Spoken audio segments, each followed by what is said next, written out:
തൽക്കാലം ഫ്രീസ് ചെയ്തു എന്ന് പറഞ്ഞാൽ എന്താണ്? രണ്ട് കക്ഷികൾ തമ്മിൽ ഒരു MOU ഒപ്പിട്ട് കഴിഞ്ഞാൽ ആ MOU തൽക്കാലം ഞങ്ങൾ തുടരുന്നില്ല എന്ന് പറഞ്ഞ് കത്ത് കൊടുത്തു കഴിഞ്ഞാൽ പിന്നെ അത് അവിടെ നിൽക്കും.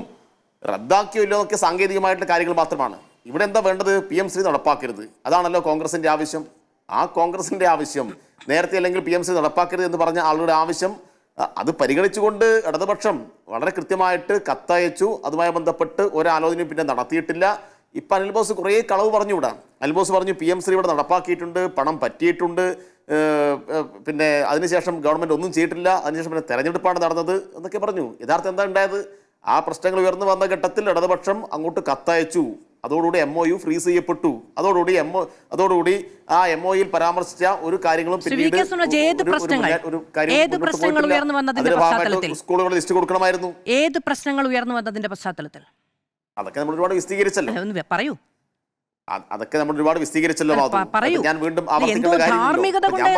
ഇടതുപക്ഷത്തിന് പറയട്ടെ. ഞങ്ങളുടെ ഭാഗം കൃത്യമായി അന്ന് വിശദീകരിച്ചിരുന്നു. എന്താ പ്രശ്നം? PM3യുടെ കാര്യം മാത്രമല്ലല്ലോ, ഇവിടെ സർവശിക്ഷാ അഭിയാന്റെ പണം പോലും അനുവദിക്കാത്ത രൂപത്തിൽ കേന്ദ്ര ഗവൺമെന്റ് അങ്ങേയറ്റം ധിക്കാരപരമായ, അങ്ങേയറ്റം ഭരണഘടനാ വിരുദ്ധമായ ഫെഡറൽ തത്വങ്ങൾ കാറ്റിൽ പറത്തുന്ന നയം സ്വീകരിക്കുന്നു. അതിനെതിരായിട്ട് ഒരു ഭാഗത്ത് സമരം വേറെ നടക്കുന്നുണ്ട്. പക്ഷെ ആ സമരം കഴിയുന്നവരെ കാത്തിക്കട്ടെ എന്ന് പറഞ്ഞാൽ കേരളത്തിലെ സ്കൂളുകളുടെ സ്ഥിതി കുറച്ച് പ്രശ്നമാവും എന്ന് കണ്ടിട്ട് ഇവിടെ പലവിധത്തിലും സാമ്പത്തികമായ സമ്മർദ്ദം വന്നപ്പോ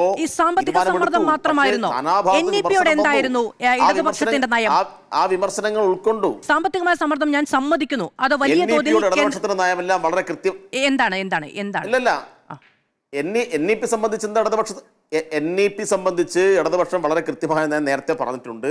NEPയുടെ അങ്ങേയറ്റം NEPയുടെ ഭാഗമായി ഇവിടെ അടിച്ചേൽപ്പിക്കുന്ന എല്ലാ കാര്യങ്ങളോടും ശക്തമായ സമരം, ശക്തമായ എതിർപ്പ് അന്നും രേഖപ്പെടുത്തിയിട്ടുണ്ട്, ഇന്നും രേഖപ്പെടുത്തും.